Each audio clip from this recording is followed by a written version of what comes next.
Bienvenidas y bienvenidos. Soy Rayén Ortiz, encargada de la Unidad de Comunicaciones y Publicaciones de Junji Metropolitana, y estamos en vivo y en directo en el tercer capítulo de esta segunda temporada, Somos Junji en Familia, transmitido a través de nuestro canal de Facebook, para apoyar el desarrollo y cuidado integral de niñas y niñas en estos tiempos lejos del jardín. Este programa es muy especial, ya que queremos dar énfasis y relanzar una campaña que trabajamos durante el año 2020 bajo el lema Todos y todas por el buen trato. Esta campaña, durante el 2020, invitó a las comunidades educativas de los jardines infantiles a construir relaciones de buen trato, valorando y reconociendo acciones y prácticas cotidianas que fortalezcan la confianza entre sus integrantes. Este año, y con motivo de lo aprendido en el pasado y bajo el contexto de las pandemias, es que queremos entregar un mensaje para la reflexión de las comunidades que incorpore a las familias a partir de la revisión del contexto actual y los desafíos que representa para las y los cuidadores de niñas y niñas, así como también el rol de la comunidad.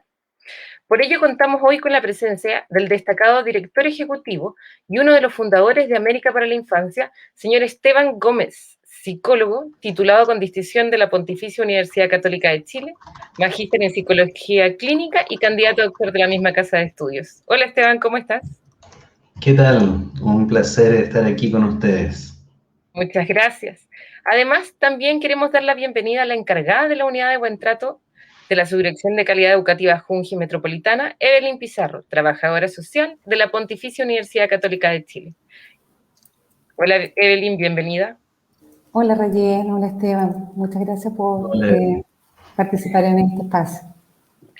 Para dar un poquito el contexto a la campaña que nos convoca, invitamos a Evelyn a contarnos sobre la experiencia y los desafíos de esta campaña. Gracias Rayén. Claramente el trabajo en esta campaña, como bien tú lo mencionabas, la institución ha ido construyendo ambientes bien tratantes y ha sido el foco de nuestro quehacer institucional. Hemos tenido una trayectoria en el proceso de la Junji, donde hemos implementado distintas estrategias que tienen el foco en el buen trato en la comunidad. El año 2020 y lo que va también del presente año, la Junji y cada comunidad educativa no podemos decir que haya estado ajena a lo que nos ha estado pasando en el contexto. Nos hemos debido ajustar, nos hemos debido adaptar a la situación de la pandemia, de la emergencia sanitaria, porque ha impactado nuestra cotidianidad, nuestra forma de relacionarnos y también nuestro contacto.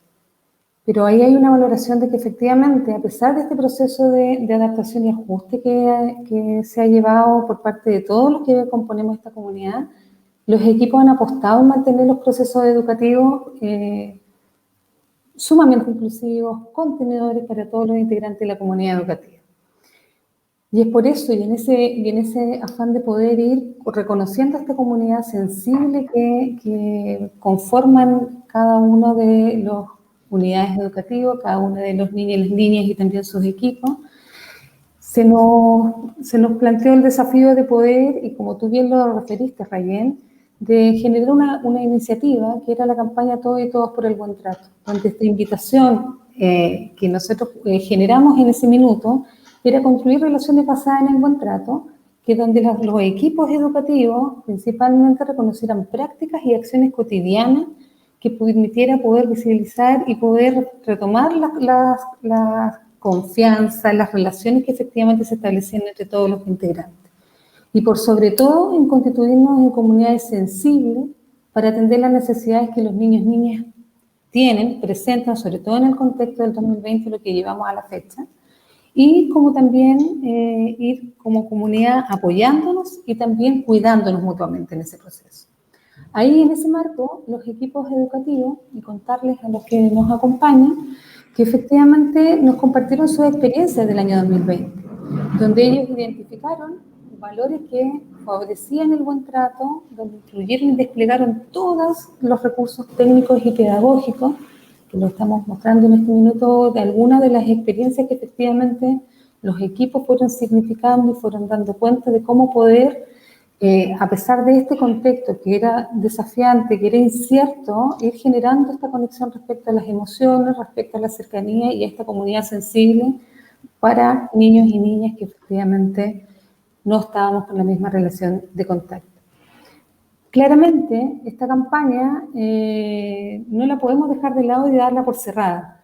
El contexto de la pandemia sigue, lo sabemos y estamos en ese proceso. Y ese contexto también nos plantea el surgimiento de nuevas circunstancias, de nuevas condiciones, como de nuevas incertidumbres, y que claramente han tenido efecto en nuestra organización, en nuestras formas de relacionar, tanto en lo personal como también dentro de nuestra familia.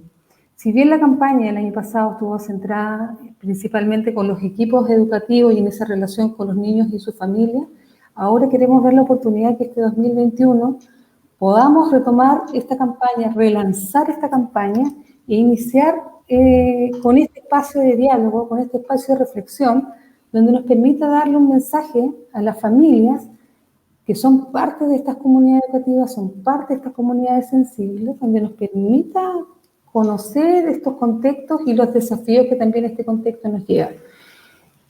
Y cómo no perder la oportunidad de plantearlo en este espacio, o sea, de poder valorar, reconocer también, tener a Esteban Gómez en este espacio para nosotros como Junji, como unidad de buen trato, nos genera una oportunidad y un honor de poder relanzarla con él, de poder retomar efectivamente el gran referente técnico, referente teórico que efectivamente, tanto a nivel nacional e internacional, respecto a los temas que él aborda de manera muy particular respecto a el buen trato, la primera infancia, la parentalidad, que nos permitirá entonces a través de esa propia reflexión, esa propia conversación que efectivamente nos proponemos en este lanzamiento de campaña, poder remirar y poder acompañar a las familias en este proceso de construcción de comunidades sensibles para los niños y las niñas de hoy. Así es, y con una gran bienvenida, Esteban.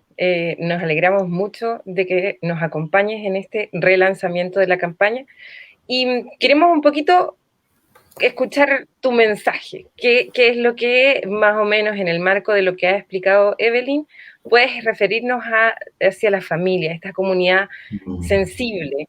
Nosotros en algún minuto conversamos varios valores que habían en él. Claro.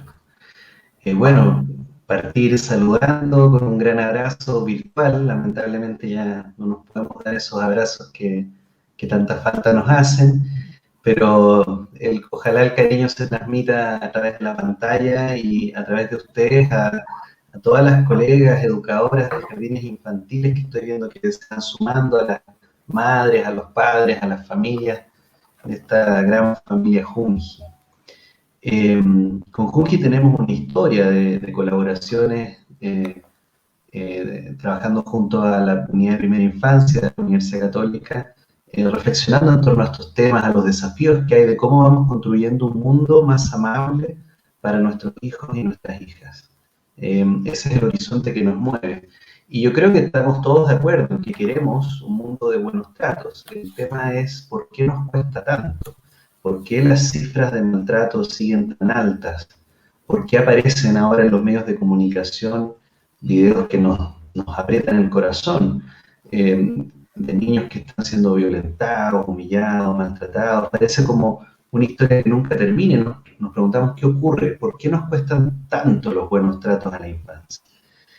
Y estas campañas tienen ese sentido, tienen el sentido de hacernos pensar, de tocar el corazón, de movilizar las energías para mirarnos y ver qué nos pasa, qué pasa al interior de nuestras familias, pero más allá, qué pasa en nuestra comunidad, en nuestro vecindario, qué pasa en nuestros jardines, qué pasa en la institución, qué pasa en todo un país al que le cuesta pasar de una cultura de malos tratos, como la hemos nombrado, hacia una cultura de los buenos tratos. Hay muchas personas que todavía se resisten a la idea de los buenos tratos, les parecen amenazantes, como que se les está quitando un poder que antes tenían los adultos, y ahora los niños van a hacer lo que quieran y el mundo va a arder en llamas, ¿eh? Y la verdad es que no es ese el mensaje. Lo que queremos mostrar es que la cultura de malos tratos es la que tiene al mundo ardiendo en llamas. Es esa la cultura que ha producido todo este dolor, todo este sufrimiento. Está en el origen de la corrupción, está en el origen de la pobreza, está en el origen de las violencias institucionales, está en el origen de tantas heridas de las violencias al interior de la familia. ¿Qué padre de familia, qué madre de familia querría maltratar a sus hijos? No es algo que uno como padre quiera hacer, y sin embargo ocurre muchísimo.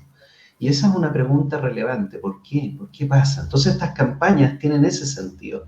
Desde una institución tan importante como Junji, este núcleo que tienen de buenos tratos, que no es de ahora, no es de este año, Junji viene trabajando ya hace muchos años el concepto de buenos tratos, han introducido el concepto de apego seguro, el concepto de sensibilidad, ahora están trabajando el concepto de comunidad sensible para ir más allá de los padres y madres y entender que los buenos tratos se sostienen en toda una comunidad tiene que sostener los buenos tratos. Ese yo diría que es el primer gran titular, y después podemos ir reflexionando en los matices de estas ideas. Ahora, Evelyn, lo que habla de la comunidad sensible, nosotros lo hemos trabajado y ahí quiero invitarte a que conversemos sobre eso. Como institución también somos parte de esa comunidad insensible, ¿no? Exactamente, yo creo que ahí es donde existe esta necesidad de poder ir identificando, como bien plantea Esteban, cómo valoramos los contextos, cómo vamos valorando y vamos validando los recursos que tienen, las acciones que vamos haciendo como comunidad. El foco de la institución, el foco de los padres, de los cuidadores, son los niños y las niñas. Y cuando tenemos este foco establecido en de poder generar esta necesidad de poder primar por los buenos tratos para los niños y las niñas, tenemos que trabajar en comunidad, tenemos que efectivamente también nosotros tratarnos bien. Por eso hay una relación también que es cuánto depende el bienestar de un niño o una niña si no consideramos el bienestar también de esos cuidadores. ¿Cuál es la importancia que también uno puede ver respecto a lo que va pasando en el contexto y cuánto afecta a ese adulto para poder asegurar esos buenos tratos también para los niños y las niñas? Entonces, es un proceso que cuando uno construye comunidad no lo puede mirar aislado, sino que uno lo va mirando dentro de un enfoque más bien ecológico, que va colocando al niño en el centro, pero también va generando buenos tratos de manera comunitaria, de manera sensible también. Y cuando hablamos de lo que bien ha planteado Esteban respecto a esta sensibilidad, es de cómo efectivamente vamos reconociendo al otro, como este legítimo otro, cómo vamos también empatizando con lo que va pasando. Entonces, en ese proceso, el abrirnos a trabajar primero con nuestras propias comunidades educativas, con nuestros funcionarios, con las familias, es estar en sintonía respecto a lo que los niños y niñas también necesitan y cómo poder ir acompañando también ese proceso. Y el generar esta convicción de que los buenos tratos no solamente son un lema, sino que también es una condición que nos permite también sobreponernos a los contextos en los cuales vamos transitando. O sea, estamos en un contexto difícil, hay contextos difíciles también comunicacionales, que de alguna manera hacen ver las situaciones que tienen que ver con la situación más compleja que puedan vivir los niños. Pero también podemos rescatar y reconocer recursos que hay para bien tratarnos. Ahora, de esos recursos, algo habías adelantado un poquito, Esteban, bueno, se habló un poco del tema de la empatía, que es uno de los conceptos que podríamos ahondar, como para justamente esta comunidad sensible. Qué lindo escuchar a Evelyn su relato y cómo logra captar además esa sensibilidad que tenemos que tener hoy en este contexto particular que estamos viviendo. La pandemia cambió los análisis, los focos, los temas de conversación, las prácticas, nos puso en una encrucijada, ¿sí? Nos hizo enfrentar nuestros peores demonios. Pienso cuántos padres y madres están con una carga tan pesada, cuántos padres y madres están cansados, cansadas, ¿no? Cuántos educadores, cuántas educadoras, cuántos técnicos están cansadas, están con una carga, una mochila muy fuerte. Y llevamos bastante tiempo así. El estrés, el burnout, el agotamiento mental, la angustia por lo que viene. ¿Cuántas familias han perdido sus trabajos, sus fuentes de ingresos? Y eso es difícil cuando uno llega a la casa y no puede darle a sus hijos lo que quisiera darles porque perdió sus fuentes de ingresos. Estamos en una época que va a sacar lo mejor y lo peor de nosotros, ¿no? Estamos en una época que nos convoca a la solidaridad, a la cooperación. Cuando pienso en la cultura de los malos tratos a la infancia, es una cultura que permea todo el sistema, organiza la sociedad en la que vivimos en torno a ciertos ejes. Siempre hablo de esto, los ejes de la obediencia y el desempeño. Ser obedientes a la autoridad sin cuestionar, sin reflexionar, sin proponer, sin voz propia, y rendir. Y esos dos ejes centrales, obediencia y rendimiento, llevan a que los adultos, cuando se relacionan con los niños, lo hacen a través del control de la conducta. O sea, el eje está en controlar, no en comprender, no en ser sensible, no en hacerse una pregunta epistémica sobre qué estará pasando, cómo verá el mundo mi hijo, mi hija, cómo verá todo esto de la pandemia, mi niñito de 2 años, que ya dice sus primeras palabras y trata de explicar lo que está viendo a su alrededor. Bueno, en la cultura de malos tratos ese no es el foco es controlar la conducta. Y resulta que navegamos ciegos en la cultura del maltrato. Y la forma en que los adultos suelen manejar esto es a través del miedo. Sobreactivan el miedo de los niños, porque el miedo inhibe la exploración. Ningún niño explora ni aprende realmente con miedo en el corazón, se paralizan. Y en este tipo de contextos donde estamos tan exigidos, a veces eso puede sentirse como un alivio. Que mi niño deje de hacer preguntas, que no me moleste, que no me pida, que no llore, que no exprese su malestar, porque estoy tan sobrepasado, tan cansado, yo que prefiero que no lo haga. Entonces usamos el miedo, la amenaza, el castigo, los golpes para que eso se mantenga así. En la cultura de buenos tratos, en cambio, el eje cambia de la obediencia como principal valor que buscamos en la crianza a la autonomía progresiva, a que el niño vaya explorando, como decía María Montessori, ¿cierto? Vaya encontrando su voz interior y vaya floreciendo en sus capacidades y talentos. Pero hoy día sabemos, a través de toda la investigación científica, la teoría del apego, la psicología del desarrollo, los estudios longitudinales de Minnesota y tantos otros, de los últimos 70 años, John Bowlby, Mary Ainsworth, etcétera, que para que un niño pueda florecer necesita seguridad emocional. No necesita que controlen su conducta, necesita que acompañen su exploración. ¿Sí? Necesita que los adultos estemos ahí disponibles. La disponibilidad emocional es un elemento muy relevante. Ahora, para que un adulto pueda estar disponible para el hijo, alguien tiene que estar disponible para ese adulto. Y ahí es donde volvemos al concepto de la comunidad sensible. Súper relevante lo que estás planteando, Esteban, y qué es lo que nos moviliza en esta etapa de esta campaña, de cómo poder considerar también que estos desafíos, que este contexto nos lleva a que los adultos se ven sobrepasados, nos vemos sobrepasados, porque también es un contexto que no logramos manejar, no tenemos el alcance de manejar, más aún con un factor externo como una pandemia. Se nos presentan desafíos, y ahí hay un desafío muy importante que tú nos colocas también en esta construcción de comunidades, de cómo está el rol de esta comunidad puede ir acompañando el proceso de esta familia. Cómo la comunidad Junji va acompañando también a estos cuidadores en el proceso de validación de este desafío. Claro. Bueno, el eje, primero hay que entender qué es lo que necesitan los niños, porque desde ahí vamos a ver qué es lo que los adultos necesitan desarrollar y entonces vamos a entender cuál es el aporte que la comunidad tiene que hacer. Partamos por los niños. De todas las necesidades que los niños tienen, que son muchísimas, quiero poner foco en una que la investigación ha mostrado que es central para que el cerebro pueda desarrollarse en buena forma y la integralidad de ese niño pueda florecer. Y es la seguridad emocional y la organización de la experiencia son dos ejes centrales de la salud mental infantil. La seguridad emocional de la que nos hablaba John Bowlby, creador de la teoría del apego, en nuestro propio trabajo la hemos ido desarrollando y hemos visto que tiene 4 niveles, que no siempre somos conscientes de esos 4 niveles de la seguridad. El primer nivel de la seguridad emocional está en el cuerpo. Es un componente biológico de la seguridad que incluye un conjunto de hormonas que son catalizadoras de efectos placenteros, regulatorios, reforzadores de aprendizaje, ¿sí?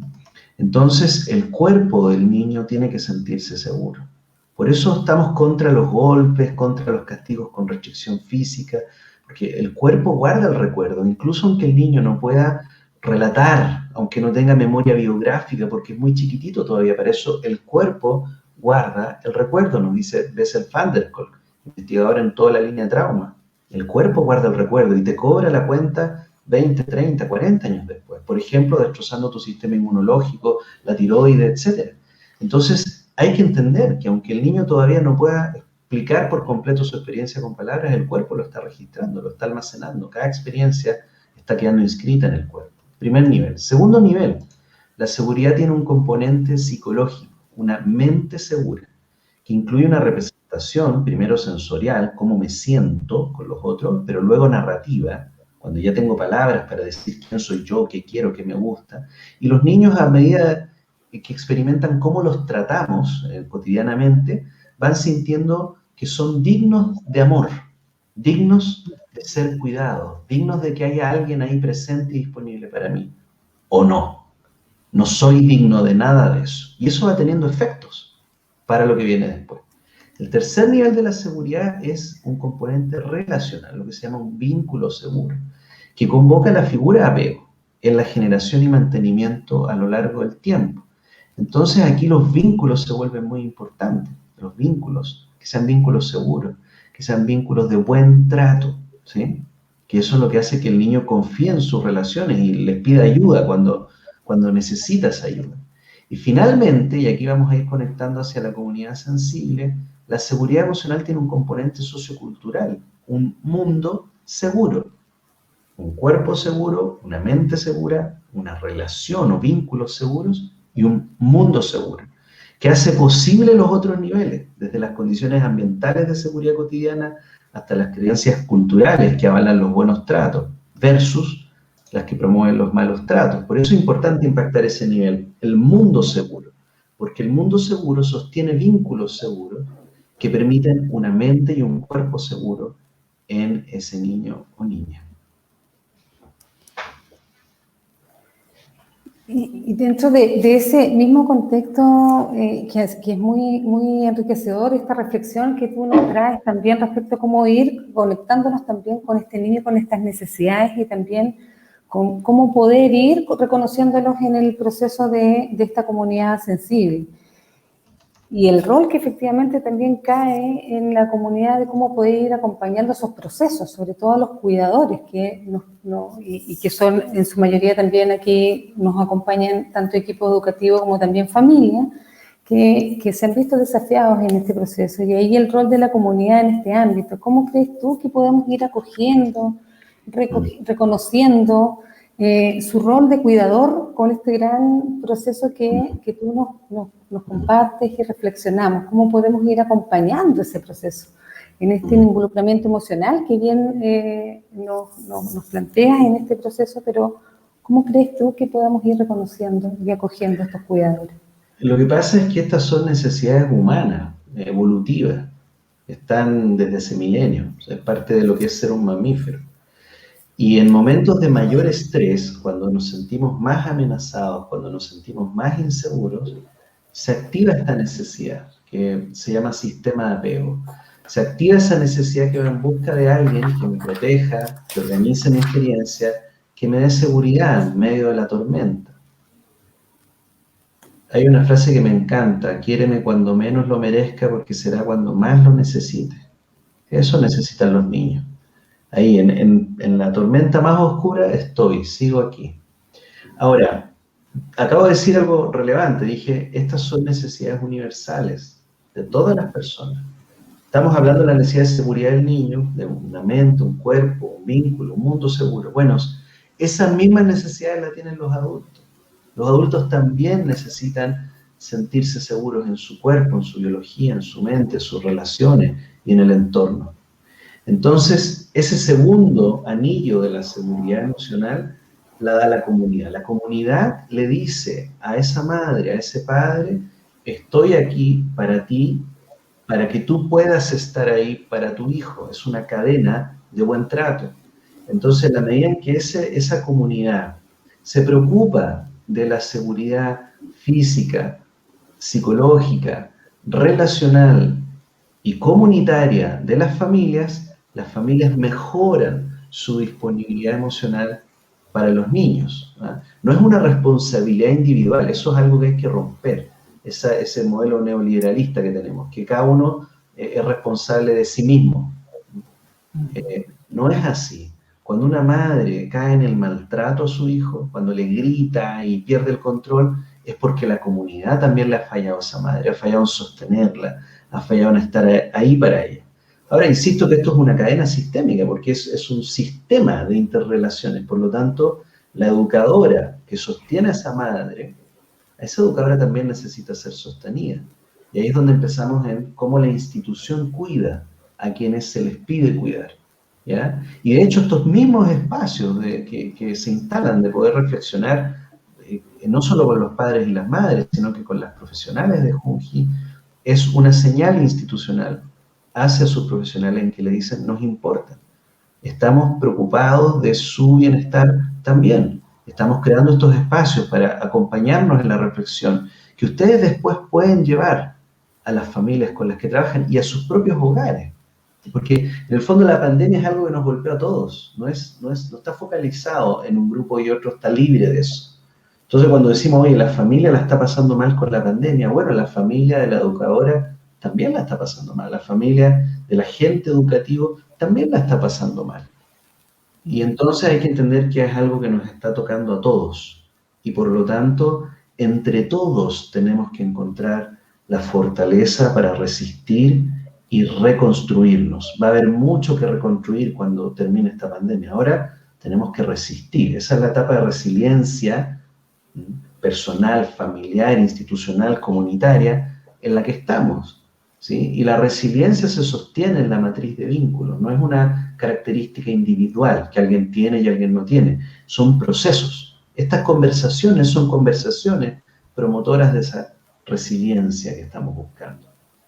Entonces, quiero dejar instalada esta idea de la seguridad emocional en varios niveles, pero también mencioné la organización de la experiencia. Necesitamos sentirnos organizados para poder sentirnos seguros.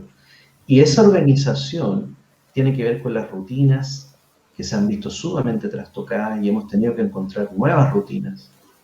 Yo tengo 3 hijos, uno de 14, una de 12 y una bebé de 1 año y medio. Y la de 12 le ha costado muchísimo esto de la educación online, de poner atención. Quiso ir presencial, el mayor no quiso online, y ella quiso presencial. Y amó volver a ver los cuerpos físicos reales de sus amigas y amigos. Se pudo concentrar en clase, pudo armar su rutina, su horario. En el formato online le cuesta mucho, entonces tenemos que pensar en esas cosas. A algunos niños les va a costar mucho más que a otros estos cambios en las rutinas que ordenaban su mundo. El mundo como estaba organizado se desorganizó. Y la desorganización es la semilla de los trastornos de salud mental a largo plazo. ¿Sí?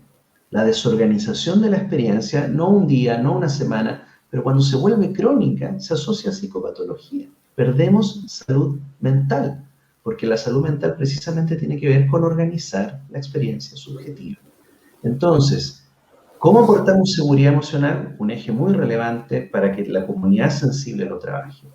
¿Cómo organizamos la experiencia? A través de las rutinas, hay que volver a pensar las rutinas, y a través de las narrativas, los relatos, cómo hablamos de lo que nos está ocurriendo, organizan o desorganizan esa experiencia. Qué interesante. Quiero hacer un paréntesis porque hay una pregunta que están haciendo en nuestros comentarios en Facebook que me gustaría pudiesen los dos compartir. ¿Cómo se trabaja con aquellos que deben cuidar y no tienen en su contexto cultural? El patrón de brindar seguridad, de Claudia Ayala. Esteban.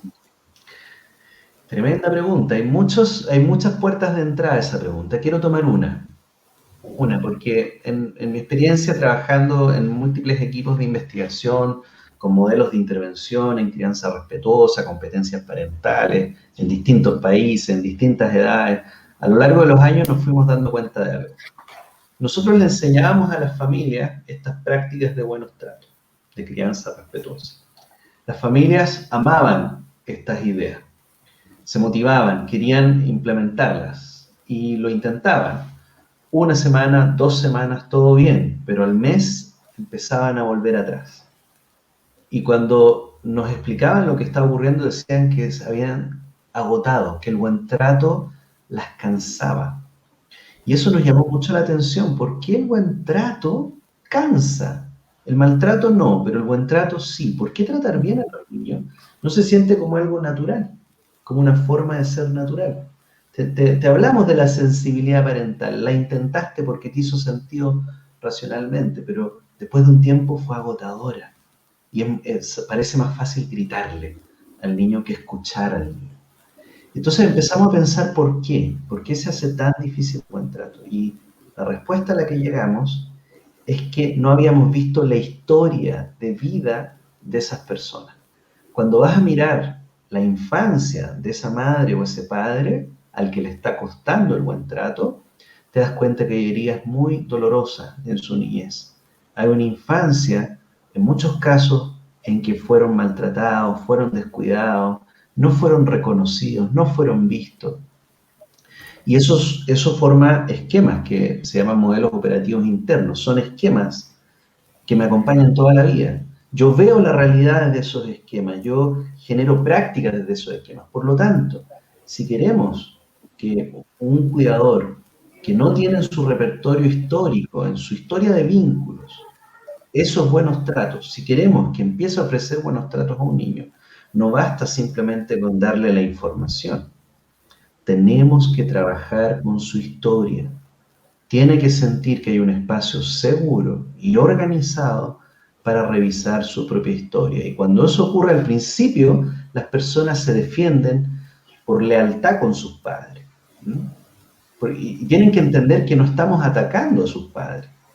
Sus padres hicieron lo mejor que pudieron con los recursos que tenían, con el conocimiento que en ese momento habían psicólogos en televisión diciendo que a los niños había que darles una ducha de agua fría. Todavía hay algunos genios que recomiendan ese tipo de aberraciones, ¿sí? Pero eso era lo que se sabía. Saca al niño pronto de la pieza, no le des brazos porque se malacostumbra. Todas esas cosas se enseñaban, los pediatras lo decían en las consultas. Crecimos creyendo que eso era lo correcto, y si llora, ignóralo. ¿Ah? Si llora, ignóralo. No sabíamos nada de teoría del apego. Entonces, los padres, las madres, bueno, seguían esas recomendaciones, lo que decían en sus familias, en sus comunidades, ¿sí? Las creencias culturales. Pero hoy sabemos mucho más. Hoy la investigación científica nos ha abierto un mundo sobre el desarrollo del cerebro, sobre las prácticas de crianza, ¿ah? Sobre las trayectorias de vida, sobre salud mental y psicopatología, que antes no teníamos idea de estas cosas. Hoy día sí sabemos. Entonces, lo que tenemos que entender cuando trabajamos con la historia de vida de ese cuidador es que primero le va a doler, y le va a doler mucho, y se va a defender. Va a tratar de cuestionar lo que tú estás buscando enseñarle. Es natural, es un proceso natural. Ordenaste tu mundo de esa manera. Se siente como que tu mundo se estuviera cayendo a pedazos cuando cuestionas el maltrato. Hay que sostener a esa persona con empatía, con delicadeza, con buenos tratos. No, el maltrato no se puede combatir con maltrato. Se tiene que transformar con buen trato. Hay que modelar lo que es el buen trato. Y entonces el tipo de conversaciones no pueden volverse radicales, ni confrontacionales, ni argumentativas. Tienen que ser con mucha escucha, con un espacio de contención y enfocándose en el dolor. El dolor que esa niña dentro de la madre, no sé si se entiende la idea, la niña dentro de la madre, el niño dentro del padre. En el dolor que ese niño o esa niña dentro del padre o madre sintió. Sintió cuando nadie lo escuchó, sintió cuando lo castigaban de manera injusta, de manera cruel, sintió cuando lo dejaron 2 días sin comer. Escuchamos muchas historias, ustedes me imagino también, cosas terribles que a las personas les ha tocado vivir. Sus padres creyeron que estaban educando, pero en realidad estaban dañando, y los efectos se notan décadas después. Cuando acogemos ese dolor, cuando permitimos que se exprese, cuando lo abrazamos, esa persona derrumba sus defensas. Se da cuenta que no hay nada que defender, pero sí hay mucho que sanar. Y cuando esa conversación se hace posible, entonces todo lo otro que uno quiere enseñar tiene un terreno fértil. La semilla se puede plantar y va a florecer y va a dar fruto. La otra forma, la forma que busca apurar el proceso, imponer el buen trato, resulta un par de días y luego se cae, se derrumba. Muy interesante. Evelyn, ¿tú tenías algún comentario?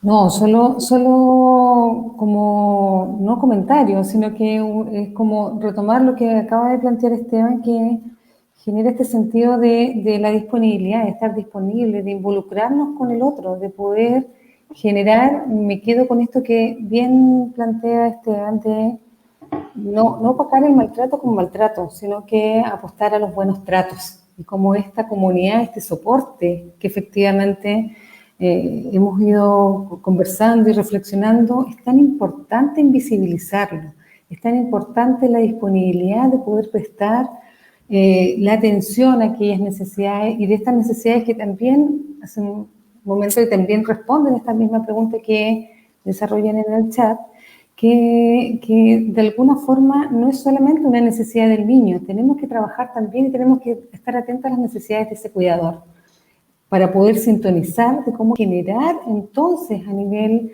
de esta comunidad una sensibilidad y buenos tratos. Muchas gracias, es iluminador.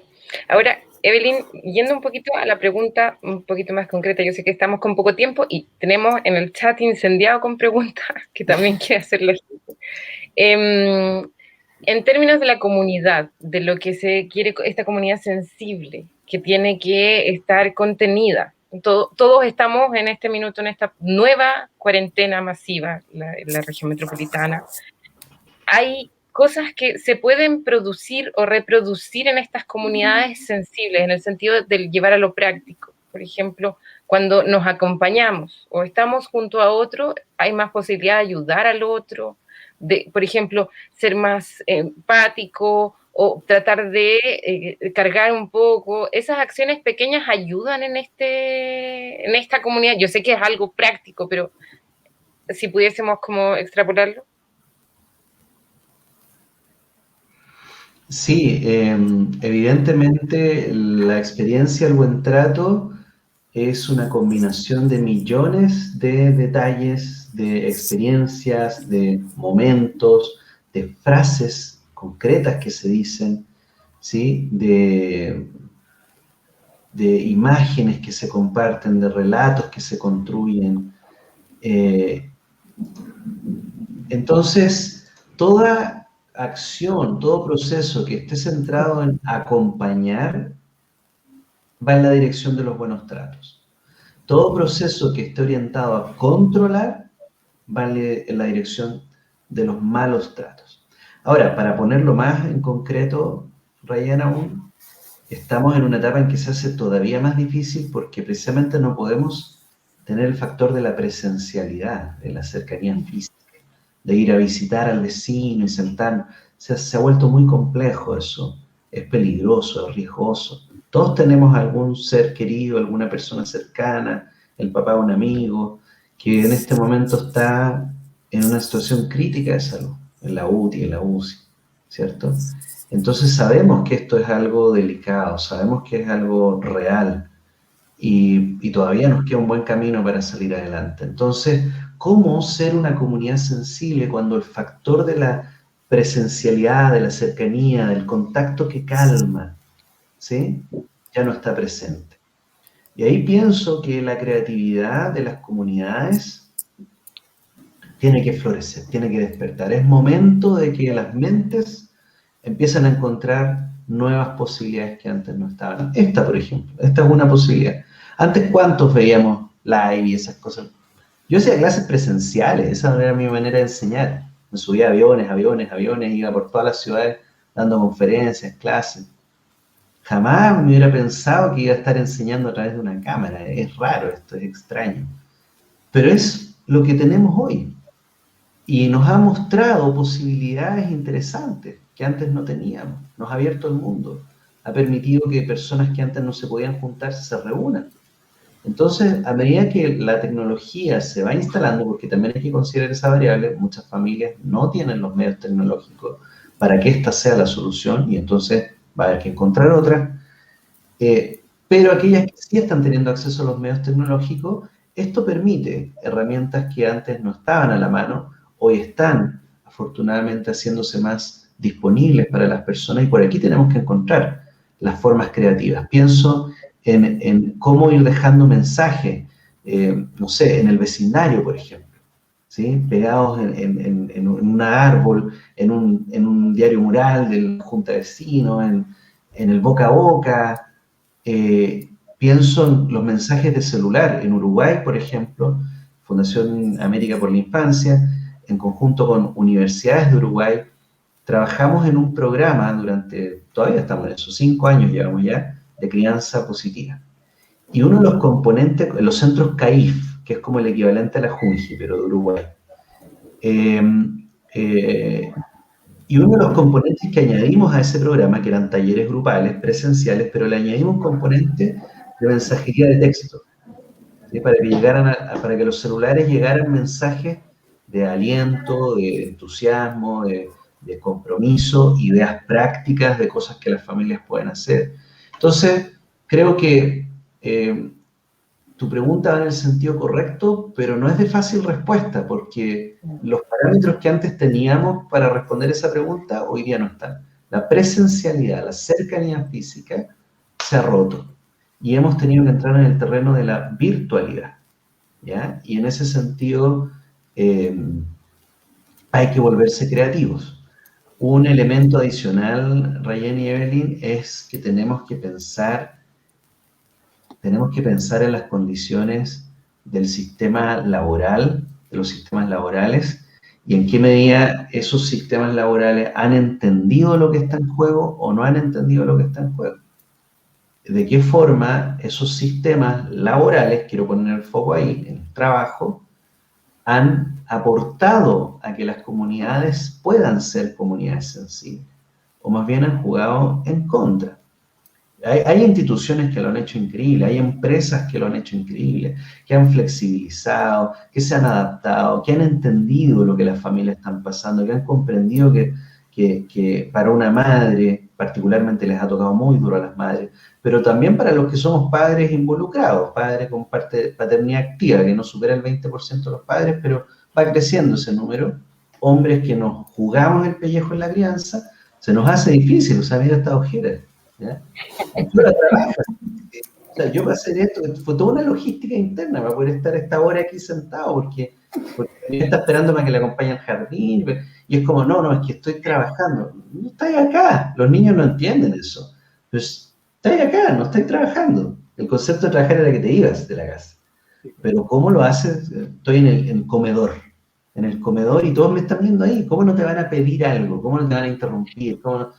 Entonces, todo eso contribuye a lo que Josefina Escobar llama el burnout parental, ¿cierto? Estoy quemado por la multiplicidad de exigencias y roles. Creo que tenemos que ser más amables, tenemos que bajar las exigencias. Ese jefe que pedía el informe de 30 páginas, no lo pida, señor, si en realidad nunca lo leyó. Entonces, ¿para qué pide ese informe? A las instituciones que piden que hay que registrar, no lo pida, si nadie ha hecho nunca nada con esos datos, seamos sinceros. Hay como 4 datos que se usan para los anuarios estadísticos y el resto de las cosas quedan ahí archivadas, nadie jamás las ha leído. Con suerte algún investigador, una tesis magíster por ahí, pero en general pedimos muchas cosas que no son tan útiles, no son tan necesarias, no reportan, no son críticas para el funcionamiento de los servicios. Entonces, si despejáramos toda esa grasa y nos quedáramos con el corazón ahí del filete, ¿cierto? Probablemente sería más factible que exista una comunidad sensible. Entonces, parte de la comunidad sensible es también que los sistemas laborales sean más amigables, más compatibles con la vida familiar, con la vida de pareja, porque eso no lo vamos a tocar, pero temazo, y con la salud mental, que los sistemas laborales protejan la salud mental, ¿ah? Y no solo estén preocupados de sus tasas de rentabilidad. Es tremendamente desafiante y que también nos coloca en este escenario de si estamos hablando de buenos tratos, es a nivel transversal. Por eso no deja de poder decir hay algo que va más allá, que no solamente depende de los que estamos acá, sino que depende de todo un sistema. Para poder efectivamente generar estas comunidades sensibles, para poder generar buenos tratos entre todos y todas. Yo sí quiero rescatar, y como bien lo planteaba Esteban, es esta oportunidad que las comunidades educativas desarrollaron y han ido desarrollando desde el año pasado hasta ahora, de reconocer prácticas que nos han acercado a las familias y a los niños también. Y en ese proceso no perderlas de vista. Yo creo que las comunidades educativas, las mismas familias, se han reinventado con esta tecnología, con todos estos sistemas de innovación de cómo mantenerse conectados, de cómo mantenerse comunicados, por una necesidad también de cuidarnos mutuamente. Porque aquí hay un concepto que es necesario sobrellevar con esta lejanía, no esta cercanía corporal, pero de poder ir cuidándonos mutuamente, de estar conectados, de estar informados, por la vía que efectivamente, tal cual como Esteban lo planteaba, cómo lo hacen en otros espacios, Junji lo ha hecho. Quizás le falta colocarle nombre, falta formalizarlo, falta disfrutar que esos son espacios de cuidado mutuo, son espacios que nos hacen bien a todos. Sí, así es. Así es, y pienso en el llamado a la amabilidad con el otro. Creo que estos son meses en que es más importante que nunca ser amables, ¿no? Menos exigencias y más comprensión al otro, menos quejas y más aporte. Por último, si no aporta, dicho en lenguaje coloquial, no joda, o sea, no me complique el día, ¿sí? Creo que es una etapa para mucha amabilidad con los demás, mucha amabilidad en las relaciones laborales, mucha amabilidad entre las familias y las instituciones, y entre las instituciones y las familias, mucha amabilidad porque todos están haciendo lo mejor que pueden. Y estamos muy cansados y muy cansadas, necesitamos recuperarnos. Y no se ve claro en qué minuto nos recuperamos. Creo que hay un esfuerzo que es un privilegio también, porque la persona que tiene que salir a ganarse el sustento día a día, o si no come, no tiene estos privilegios. Pero quienes puedan tener este privilegio, creo que toda la línea de investigación en mindfulness, en conciencia plena, nos ha ido enseñando que podemos conectarnos con lo que estamos viviendo en el aquí y ahora y entender que es un regalo, ¿sí? Más allá de las angustias, las preocupaciones. No es solo un discurso barato, ¿eh? No es solo así como un librito de autoayuda bueno, de esos libros, sino que es verdad, es real. Hay una línea de investigación muy seria en mindfulness que ha ido mostrando cómo la atención plena en el aquí y ahora te abre los ojos a ese regalo. O sea, yo ayer estaba jardineando porque el jardín es gigante y ya parece una jungla entonces estaba cortando el pasto, estaba muy cansado y la mandita estaba dando vueltas, sacando el poco pasto bueno que ha salido, lo estaba arrancando porque me voy a arrancar maleza, entonces iba a arrancar el pasto.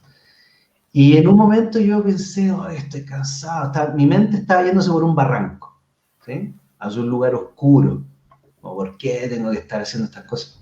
Y de repente, a ver, para un segundo, y mira este privilegio, tienes un pedazo de pasto, está tu bebé aquí contigo, no estás enfermo, estás respirando, y esto es algo lindo, es algo bello. Cuando uno hace ese cambio de switch, también se cuida, ¿sí? Sale de esa lógica oscura. Por supuesto que esto muchas personas no lo pueden hacer, no tienen las condiciones para hacerlo. Pero quienes sí tengan las condiciones, tómenlo en cuenta. La mente es poderosa cuando ha sido cuidada, como cuidar el cuerpo, ¿cierto? Es una disciplina. Uno cuida su cuerpo y el cuerpo responde. Uno cuida su mente y la mente responde. Y esto es como una especie de entrenamiento, no es algo de un día para otro, pero uno puede ir entrenando su mente para fortalecerla y que, entre otras cosas, permita reconocer los momentos lindos, aunque sean poquitos, que hay en medio de toda esta oscuridad y este invierno en que estamos viviendo. Hoy tenemos de verdad muchas preguntas, comentarios, de verdad están mucha gente comentando y agradeciendo la presentación y de verdad queremos un poquito agradecerles a ambos, a Evelyn y a Esteban, toda la disposición. Volver a recordar que estamos dentro de la campaña Todos y Todas por el Buen Trato, construyendo comunidades sensibles para los niños y niñas hoy. Y quisiera algún comentario final que nos pudieran agregar, invitados. Esteban, primero. Un comentario final.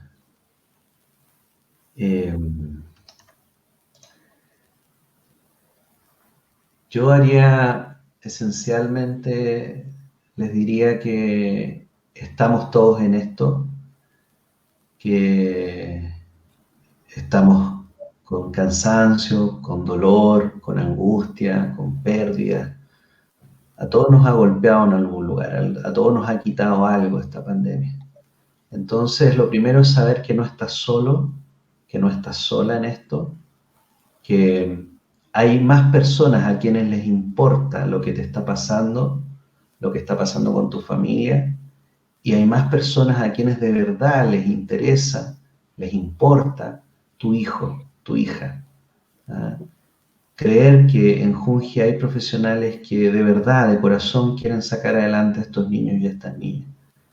Confiar en una etapa de desconfianza. Tenemos la confianza herida, nos las han dañado, nos han engañado mucho, nos han traicionado mucho en todos los niveles. Es difícil hoy día confiar en que hay bondad en el ser humano, pero hay bondad en el ser humano, hay personas buenas allá afuera y están haciendo todo lo que pueden por sacarnos adelante, a nosotros, a nuestra familia, a nuestros hijos. Entonces, abramos el corazón a esa bondad y multipliquemos esa bondad con los que nos rodean. Gracias, Esteban. Evelyn. Bueno, sumarme un poco a este mensaje que es muy alentador, que nos da el sentido de seguir en esta gran tarea, en esta gran campaña que es construir estas comunidades sensibles, de seguir efectivamente vanilándonos y también disponiéndonos a cuidarnos mutuamente.